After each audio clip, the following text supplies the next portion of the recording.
Hello friends, कैसे हैं आप लोग। आशा करती हूँ कि अच्छे होंगे। तो हम पर्यावरण के प्रैक्टिस सेट को किए हैं। अब उसी से संबंधित आज हम सौर मंडल के प्रैक्टिस सेट को करेंगे। ठीक है। तो फ्रेंड्स, अगर आप हमारे चैनल पर नए हैं तो चैनल को सब्सक्राइब कर लें, बेल आइकन को दबाएं ताकि सारे वीडियोज़ आपको मिलते रहें। तो चलिए सौर मंडल के प्रैक्टिस सेट को करते हैं। इसको 4 से 5 प्रैक्टिस सेट में हम लोग सौरमंडल के महत्वपूर्ण प्रश्नों का अभ्यास कर लेंगे। ठीक है, चलिए तब करते हैं, आगे देखते हैं। तो पहला क्वेश्चन है, सौर प्रणाली की खोज किसने की थी। ऑप्शन देखिए, Galileo, J L. Baird, Copernicus, Kepler. किसने की थी सौर प्रणाली की खोज? तो आंसर इसका होगा कोपरनिकस। सौर प्रणाली जो है उसकी खोज कोपरनिकस ने की थी।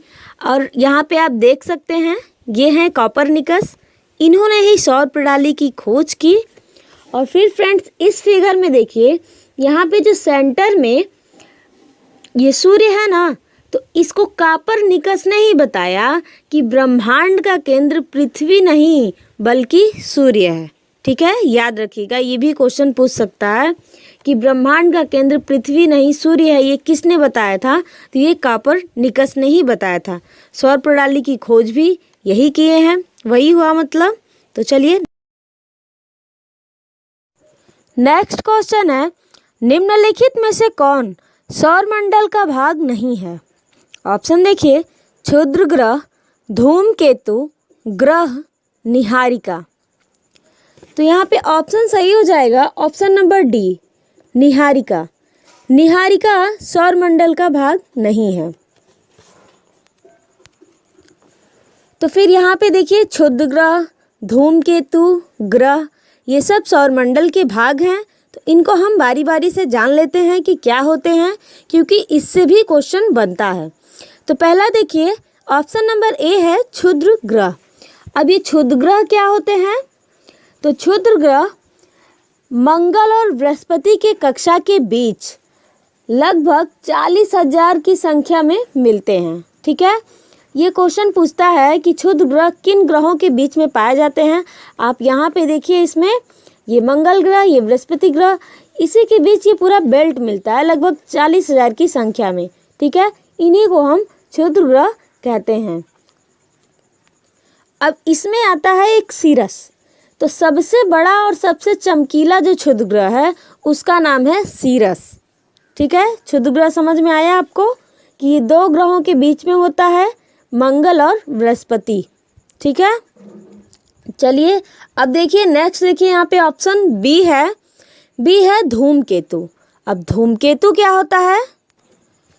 तो बी यहाँ पे धूमकेतु है, तो जान लेते हैं धूमकेतु क्या है। तो धूमकेतु जो है धूल, गैस, बर्फ आदि से बने आकाशीय पिंड हैं जो सूर्य का चक्कर लगाते हुए एक निश्चित समय अंतराल के पश्चात पृथ्वी पर दिखाई पड़ते हैं। उन्हें ही हम धूमकेतु कहते हैं। ठीक है, वो धूल और गैस की एक बर्फ से बनी आकाश पिंड होते हैं जो सूर्य का चक्कर लगाते हैं, और उनका टाइम पीरियड निश्चित होता है। ठीक है, एक समय अंतराल पर ही वो दिखाई देते हैं। इनको हम धूमकेतु कहते हैं। अब यहाँ देखिए ऑप्शन नंबर सी है, यह है ग्रह। तब ग्रह किसको कहते हैं ये भी जानना जरूरी है। तो जानते हैं ग्रह क्या है। सूर्य या किसी अन्य तारे के चारों ओर परिक्रमा करने वाले खगोल पिंडों को हम ग्रह कहते हैं। ठीक है, तो यहाँ पे देखिए, ये है सूर्य, चारों तरफ परिक्रमा करते हैं सभी पिंड, तो इनको हम ग्रह कहते हैं। ठीक है, तारों के समान ग्रहों में स्वयं की रोशनी और चमक नहीं होती है, और ना ही उसमें टेम्परेचर होता है। जो सूर्य होता है उसी के प्रकाश से ये ग्रह चमकते हैं। और वास्तव में देखा जाए तो सभी ग्रहों की ऊष्मा और प्रकाश की ऊर्जा का जो प्रमुख स्रोत है वो सूर्य ही है। ठीक है, तो ग्रह में ना स्वयं की चमक होती है ना ऊष्मा होती है, वो सूर्य के प्रकाश से ही चमकते हैं। सूर्य के ताप जो होता है उसी ताप से या वो उसी की ऊष्मा से ये उष्मान्वित होते हैं। ठीक है, नेक्स्ट क्वेश्चन है, सूर्य से बढ़ती दूरी के अनुसार ग्रहों का निम्न में से कौन सा क्रम सही है। तो इसको देखिए, ऑप्शन पहले बुध शुक्र पृथ्वी मंगल, बी है बुध पृथ्वी मंगल शुक्र, सी है बुध मंगल पृथ्वी शुक्र, डी है बुध मंगल शुक्र पृथ्वी। तब ये सही क्या होगा इसका ऑप्शन? तो ऑप्शन इसका सही होगा option number A Budh Shukra पृथ्वी मंगल, ये सही क्रम है सूर्य से बढ़ती दूरी के अनुसार। तो ये किसी भी तरह से क्वेश्चन पूछ सकता है फ्रेंड्स। तो इसको क्यों ना हम पूरा जान लें कि जो 8 ग्रह हैं इसका क्रम क्या है सूर्य की दूरी के हिसाब से।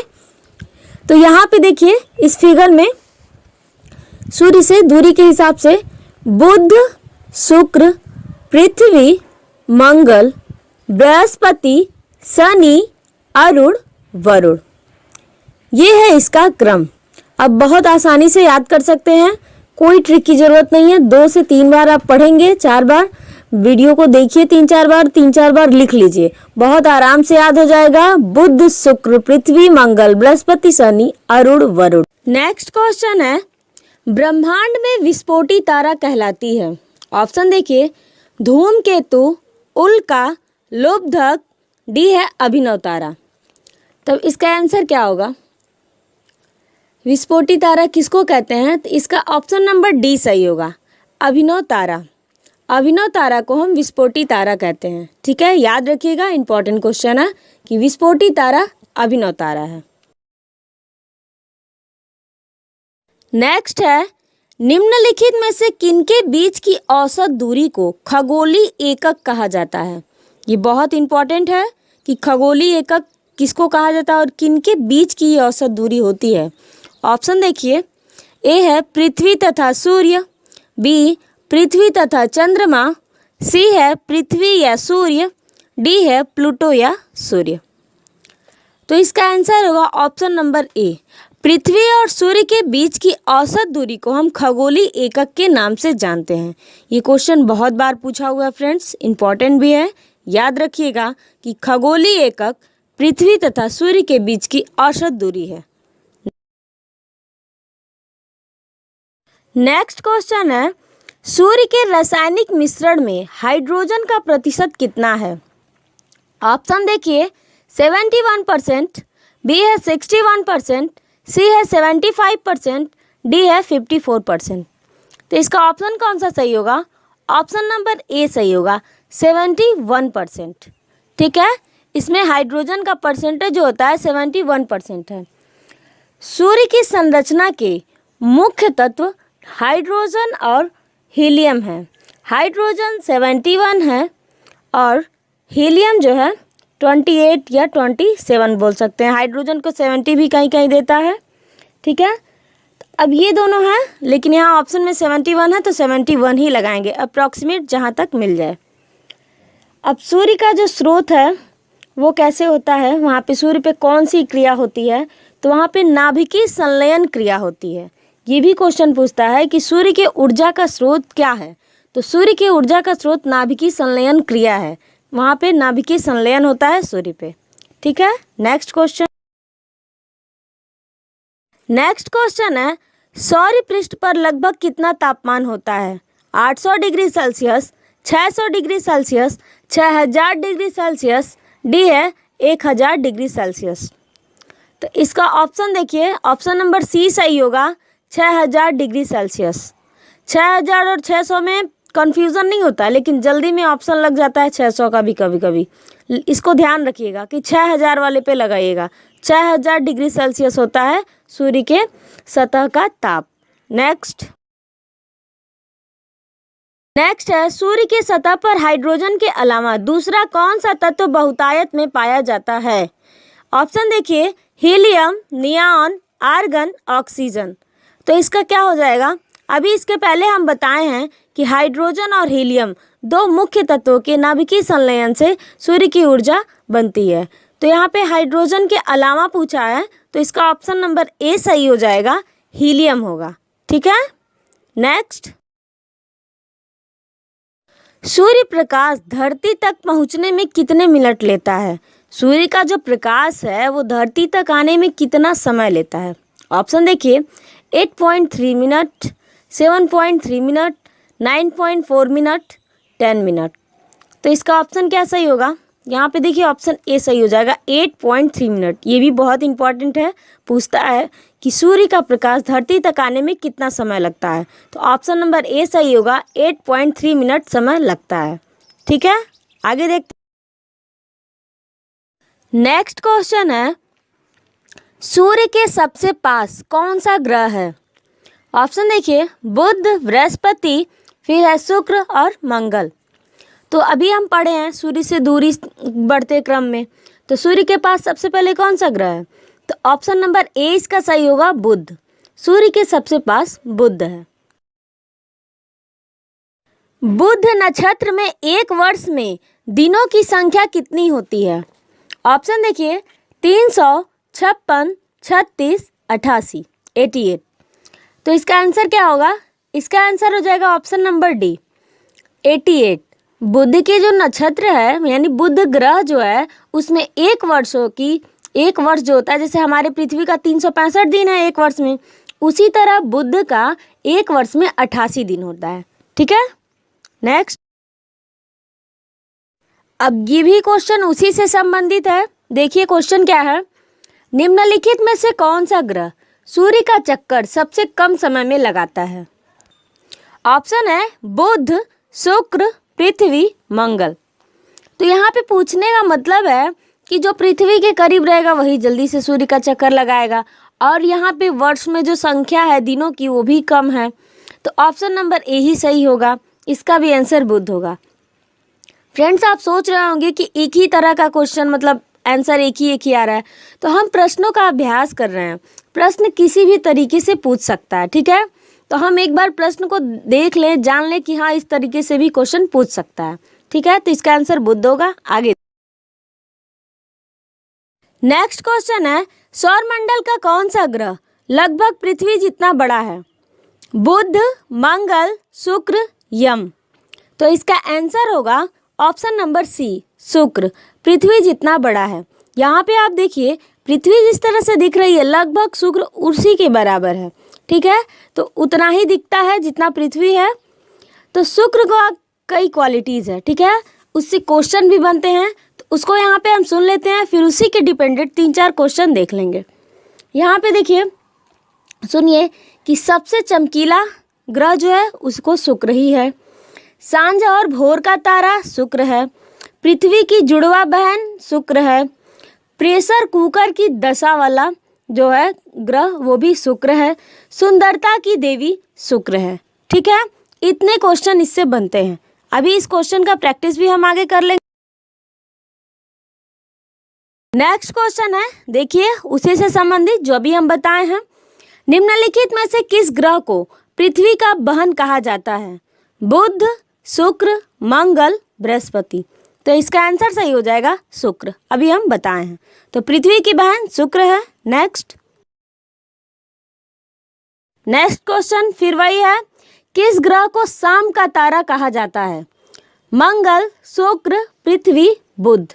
तो शाम का तारा, इवनिंग स्टार, भोर का तारा कहिए, शाम का तारा, दोनों का आंसर शुक्र होगा। तो यहाँ ऑप्शन नंबर बी सही हो जाएगा। नेक्स्ट है, सबसे चमकीला ग्रह बृहस्पति, मंगल, शुक्र, बुध। तो इसका आंसर अभी जस्ट हम बताएं, इसको हम क्वेश्चन के रूप में देख लिए ना फ्रेंड्स, तो हमको अच्छे से याद हो जाएगा। ठीक है, इसीलिए हम तीनों का क्वेश्चन दे दिए हैं। तो सबसे चमकीला ग्रह कौन सा है? तो शुक्र है। ठीक है, नेक्स्ट क्वेश्चन है, सौरमंडल का सबसे गर्म ग्रह कौन सा है? ऑप्शन देखिए, शुक्र, बुध, मंगल, बृहस्पति। तो इसका आंसर क्या होगा? इसका आंसर होगा शुक्र। शुक्र सौरमंडल का सबसे गर्म ग्रह है। नेक्स्ट है, निम्नलिखित में से किस एक को भोर का तारा के नाम से जाना जाता है? ये जो शुक्र से संबंधित जितने क्वेश्चन हैं हमने इस वीडियो में बता दिया है ताकि कोई कंफ्यूजन ना हो। ठीक है, तो ऑप्शन देखिए, बुध, शुक्र, मंगल, शनि। तो इसका भी आंसर आपको याद ही हो गया होगा। तो इसका आंसर बी हो जाएगा, शुक्र। नेक्स्ट, निम्नलिखित ग्रहों में से किसे सौंदर्य का देवता कहा जाता है? ये आप तुरंत बता लेंगे। बुध, शुक्र, पृथ्वी, शनि। तो इसका आंसर भी शुक्र होगा। जितने टाइप के क्वेश्चन हैं सब हो गए शुक्र से रिलेटेड। ठीक है, अभी और भी क्वेश्चन बाकी हैं, लेकिन शुक्र से जितना क्वेश्चन पूछता है उतना लगभग हमने बता दिया है। आगे नेक्स्ट एंड लास्ट है सुपरनोवा है। अब सुपरनोवा क्या है? एक ग्रहिका है, एक ब्लैक होल है, एक पुच्छल तारा है, एक मृतप्राय तारा है। तो सुपरनोवा एक मृतप्राय तारा है। आप यहाँ पे देखिए सुपरनोवा पहले, जब मृत नहीं है उसके पहले, और इस तरह से। तो एक सुपरनोवा मृतप्राय तारा है, याद रखिएगा, इम्पॉर्टेंट प्रश्न है। तो फ्रेंड्स ये रहा क्वेश्चन का प्रैक्टिस सेट। ये आपको कैसा लगा कमेंट बॉक्स में ज़रूर बताइएगा। हमारे चैनल पर नए हैं तो चैनल को सब्सक्राइब करिए, बेल आइकन को दबाइए, सारे वीडियोज़ आपको मिलते रहेंगे। धन्यवाद।